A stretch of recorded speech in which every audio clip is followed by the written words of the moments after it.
Ang programang ito ay rated SPG. Striktong patnubay at gabay ng magulang ang kailangan. Maaaring may masiselang tema, lengguwahe, karahasan, sexual, horror o droga na hindi angkop sa... Namatay si Papa.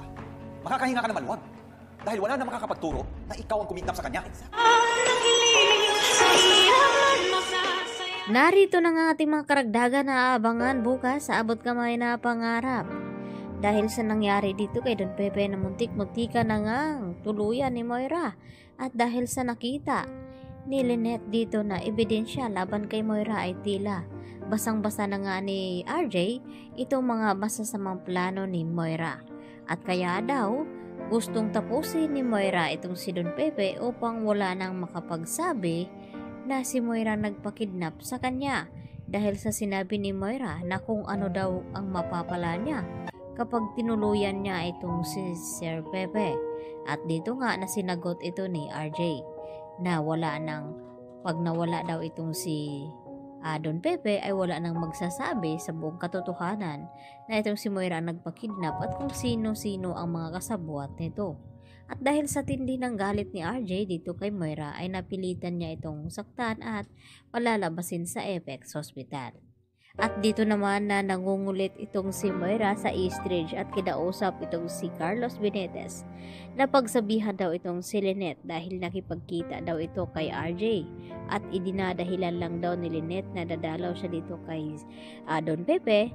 Subalit ang pakay niya talaga itong si RJ at hindi naman naniniwala itong si Carlos dito sa sinabi ni Moira dahil mag-aaway lamang daw siya na patuloy siyang maniniwala dito sa mga sinasabi ni Moira at napagtalunan na nga nila ni Carlos at Lynette at ayaw na nga niyang maulit ito.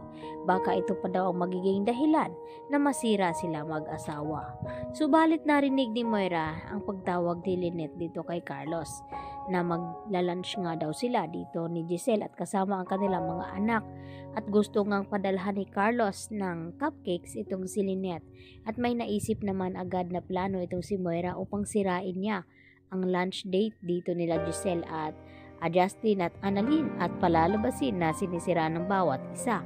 Kaya nagkagulatan nga nang dumating itong mga regalo na ibinigay daw di umano ni Lynette para dito kay Justin at itong si Justin nagbigay din ng regalo dito kay Lynette at Annalyn at pinagtaka nila na kung bakit ganun ang mga nakasulat sa mga cupcakes na nakalagay doon at bakit ganun din na abandoned child ang ibinigay dito ni Lynette dito kay Justin at nagpaliwanag itong si Lynette na hindi niya ganun ang binigay niya kaya ang pakana ng lahat ng iyon ay walang iba kundi ito ngang si Moira kaya mas lalong nagagalit ng husto itong si Giselle at si Lynette dito kay Moira.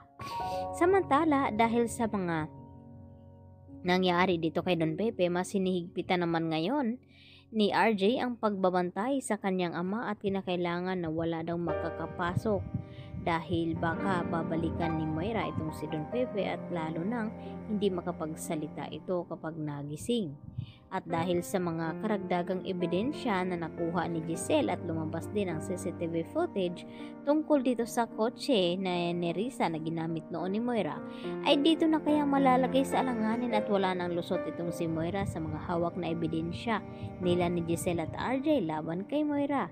At dito naman na paaaminin ni RJ itong si Nerissa kung sino-sino ang kanyang mga kasabwat na kung bakit pinakidnap niya itong si Don Pepe at aaminin naman ito ni Nerissa na hindi siya ang nagpapakidnap at wala siyang kinalaman sa nangyaring aksidente kay Don Pepe at nadamay lamang siya dito kay Moira.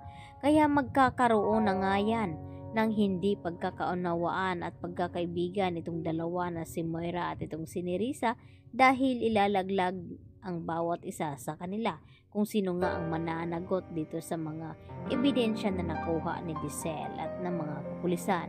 Kaya magkakagulatan na nga ba yan sa mga susunod na mga episode dito sa Abot Kamay na Pangarap dahil sinasabi ni Moira na damay na nga daw itong si Nerissa sa kanilang mga plano. Yan lang po at marami pong salamat sa inyong pakikinig at panonood. Bye-bye!